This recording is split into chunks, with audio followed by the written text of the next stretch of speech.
ดีครับมันก็มาอยู่โรงสกรีนมองระบบไฟฟ้าที่ผมใช้แล้วครับอันนี้ในเป็นระบบโซลาร์เซลล์แบบบ้านๆใส่ประหยัดไฟก่อนกลางวันระบบเป็นระบบ U14 โวลต์นะนี่แบตเตอรี่ที่เราไปใส่น้ำมันเพิ่มระบบนี้ใส่ได้เงี้ยนั้นยังทำได้แบบไฟผมใส่นะครับประมาณ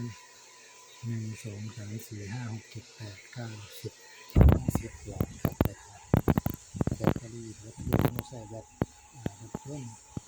แบตลิเธียมนะครับในการใส่น้ำขึ้นอันนี้ใส่แอร์นอนใส่น้ำมันใส่หน่อยใส่ได้ครับอันนี้ตู้เย็น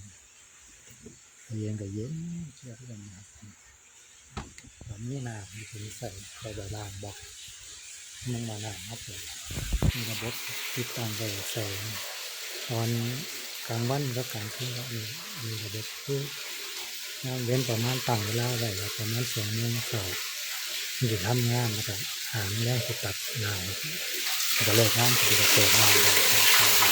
แล้วก็งานเป็นเปิดงานเปิดเป็นนะครับมันระบบแผงที่ผมใส่มาครับต้นทุนในการเน็ตก็พอแพงนะครับผมก็ประหยัดไฟได้หลายแต่เดือนก็ประหยัดได้เป็นพันนะครับใส่น้ำเว้นหลายแล้วก็